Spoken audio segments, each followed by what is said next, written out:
chame-os do que você faz. Acuse-os do que você é. Ou chame-os do que você é e acuse-os do que você faz. Bom, tá no mesmo. Nós estamos acompanhando na mídia aí o show midiático protagonizado por Moraes, né? Das acusações de espionagens pelo governo Bolsonaro. E eu venho questionando uma coisa. Se Bolsonaro espionou para obter vantagens, a grande pergunta é aonde estão essas vantagens? Ou o uso dessa tal espionagem? No entanto, olha o título da matéria que eu vou trazer para vocês. ABIN também fez espionagens contra adversários no governo Lula. E pasmem. E agora eu encontrei a resposta, presta atenção. Agora há pouco eu trouxe um vídeo, né? Caso ABIN, Carlos Bolsonaro é alvo de busca e apreensão da PF. Hoje, segunda-feira, dia 29, a Polícia Federal foi na casa e no gabinete do Carlos Bolsonaro por conta dessa questão. Agora, vejam o X aqui ó, aparecendo, as coisas começando a vislumbrar. Nessa matéria, eu fiz um questionamento, eu fiz uma análise.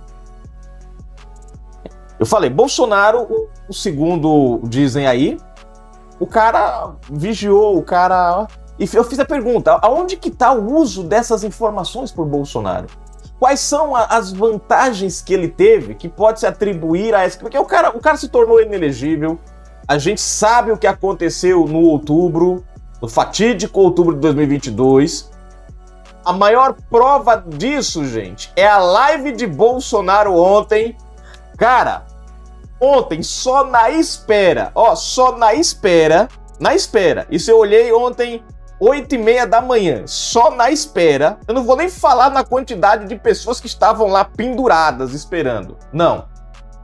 Só na espera, haviam, 8h30 da manhã, 39 mil likes, só na espera. 500 comentários e não parava. Eu não vou nem para a parte das visualizações, das pessoas que estavam lá. Só os likes, que né, geralmente corresponde a menos da metade do vídeo.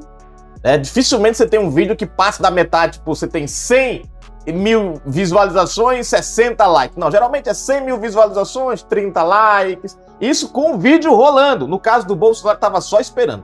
Lula faz uma live, 1.000 pessoas. 2.000 pessoas. Dispensa comentário, né? Então, fatídico. Isso aí já é a prova do que a gente viu. Aí eu tava fazendo a comparação. Qual foi a vantagem que Bolsonaro teve? A gente viu o que aconteceu. A gente tá vendo o que tá acontecendo agora. As ações que não param de aparecer contra Bolsonaro, que não provam nada e são insistentemente, forçadamente mantidas, se arrastando, sem elemento nenhum, mas os caras mantêm. Aonde que tá a vantagem disso?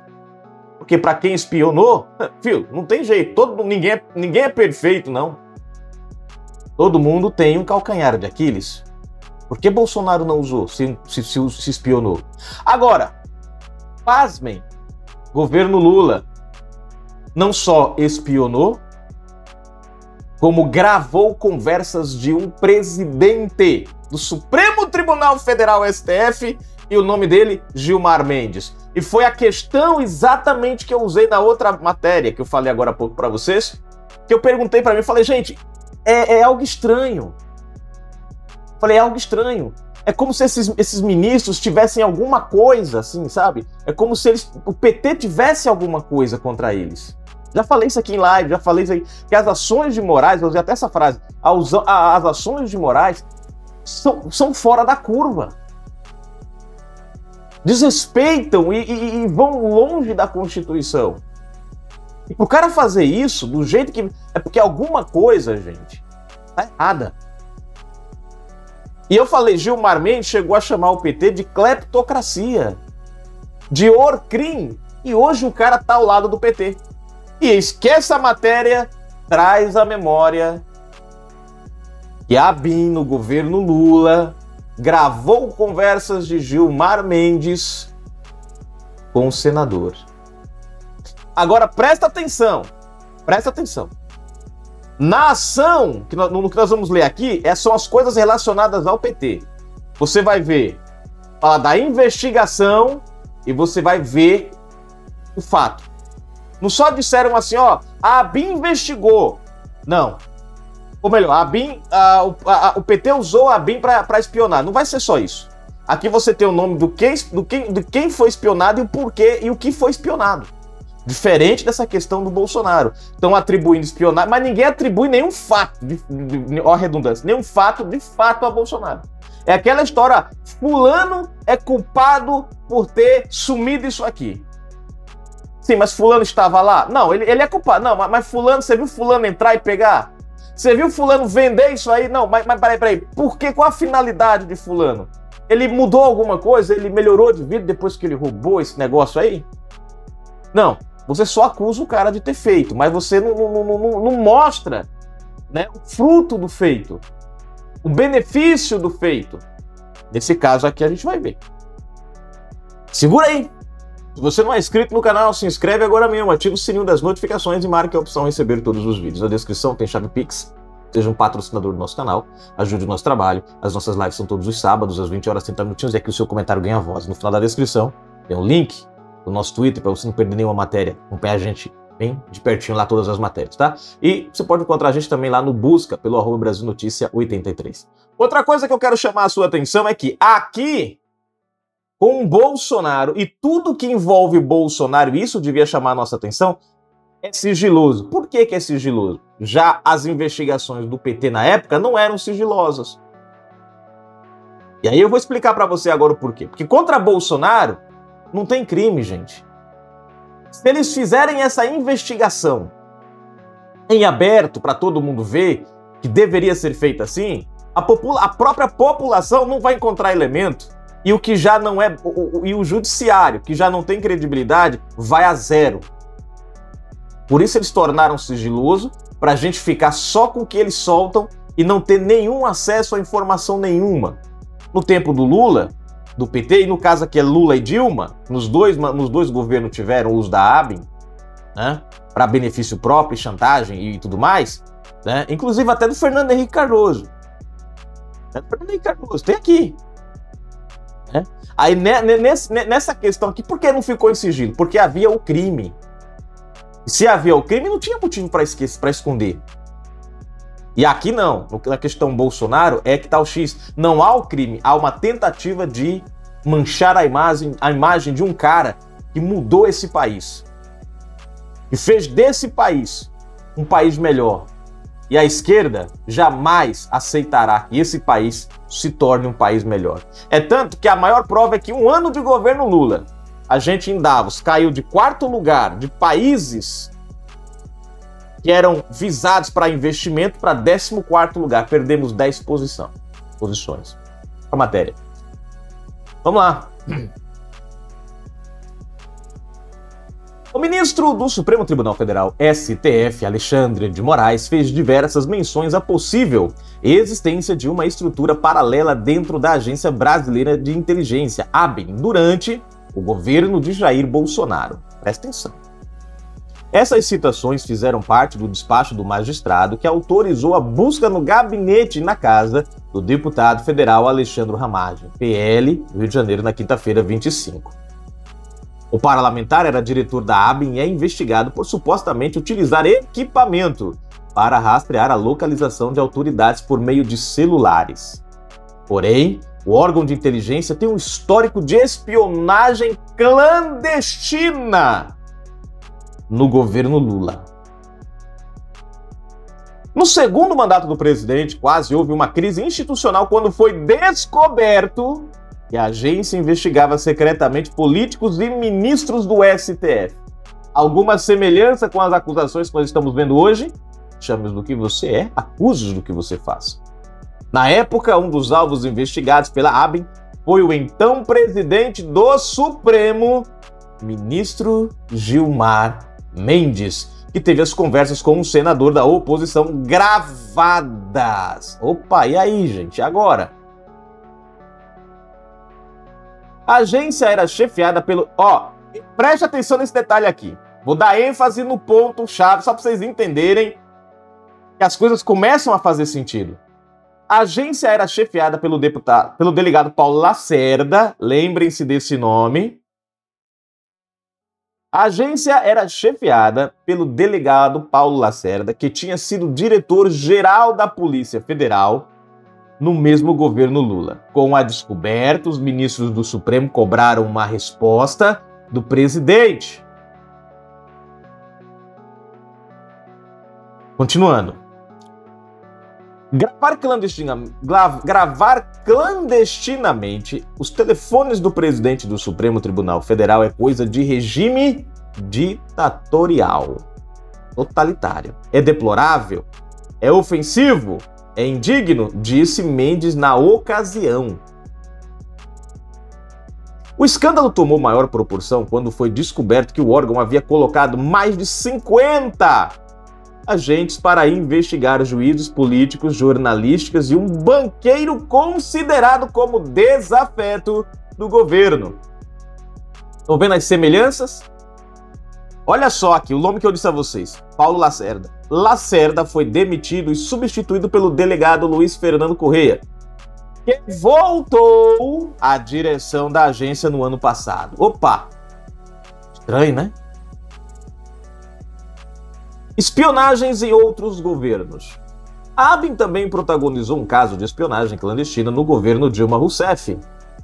Em 2013, a agência enviou 4 agentes ao Porto de Suape para investigação política, que teve como alvo o então governador do estado, Eduardo Campos, PSB, um dos pré-candidatos à presidência da República. Quem foi Eduardo Campos?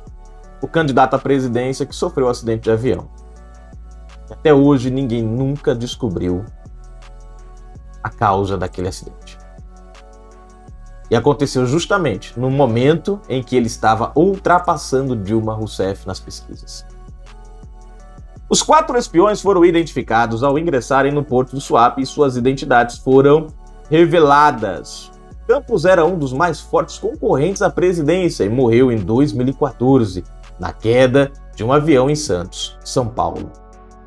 Na gestão Fernando Henrique Cardoso, um procurador da República que incomodava o governo, foi vigiado de perto por uma agente do órgão, que se passava por estudante de direito. Ela primeiro tentou seduzir o procurador, depois o acusou de agressão. Parece semelhante isso aqui para vocês? Para o desmoralizar. A armação foi descoberta. E aí, gente? E aí? Não. Como é que a gente pode dar crédito a essas investigações agora, se os próprios ministros do Supremo Tribunal já foram alvos no passado desse mesmo governo que está aqui hoje? Quem me garante que este governo que está aqui hoje não tem informações privilegiadas que estão obrigando os atuais ministros a se posicionarem a favor? Gente, para pensar, cara. 2016. Toffoli, se não me falha a memória, ou foi Barroso, não tô lembrando qual dos ministros, ou foi Fux, não tô lembrando qual dos ministros foram, um desses dois. Foram eles que autorizaram, legalizaram, tornaram hábil o impeachment de Dilma. Não houve nenhuma ilegalidade, não foi conspirado. Pelo contrário, o próprio Supremo Tribunal Federal validou tudo bonitinho. Para pensar, gente. As delações premiadas que hoje os mesmos Supremos do Tribunal Federal, os mesmos ministros criticam, foram homologadas por eles. Preste atenção, os únicos não investigados são eles. O TRF foi desqualificado, o TF4, o Moro foi desqualificado, as decisões do STJ foram desqualificadas, mas o Supremo não. E o Supremo é o cara que dá aval final das homologações. Preste atenção nisso. E de repente os caras agora são contra as ações? Prestem atenção, em 2016, os ministros do Supremo Tribunal Federal, STF, decidiram pela prisão em segunda instância. Em 2019, eles voltam atrás. Estranho, não é estranho, não? Esquisito, né? Principalmente Gilmar Mendes, que chamou de Orcrim. Para e pensa, gente. Chamou o PT de cleptocracia. Disse que eles tinham dinheiro para fazer campanha até 2030 e não sei quanto. E hoje os caras estão assim com o Supremo. E aí? Não parece estranho para vocês? A insistência em processos que já... O inquérito dos atos democráticos lá já vai pela nona... Empurrado pela nona vez, gente. Um absurdo na história do nosso país isso. Apenas um lado da política é punido e o outro esquecido? Tem coisa errada. Tem coisa errada. Comentários pra gente finalizar a matéria aqui. Às vezes eu me pergunto, será que Moraes é o vilão? Ou será que Moraes é vítima? E tá nas mãos dos meninos? Porque, gente, é cada decisão absurda. A única explicação é essa. Essa é a mais coerente. Alguma coisa o PT tem contra ministros do Supremo Tribunal Federal. Alguma coisa tem. Tércio e Josilda Batista. STF é petista. Comentou aqui no vídeo o que Barroso fazia em Davos na comitiva do PT. Tá aí. User TJ comentando aqui, deixa eu ver, sem comentários. O que Barroso fazia em Davos na comitiva do PT? Tá aí, ó. Essa presença do Barroso, né? Enfim, é estranho isso aqui, gente. É um negócio meio... Uns negócios meio doido, não dá pra gente entender, né? O que o ministro tá fazendo num lugar onde não tem nada a ver com o Supremo, com o Judiciário, né? O Zé Hel comentando vergonha, vergonha, amor bandido. Comentou no vídeo o que Barroso fazia em Davos na comitiva do PT. Tá aí, gente, um abraço, fiquem com Deus, fui!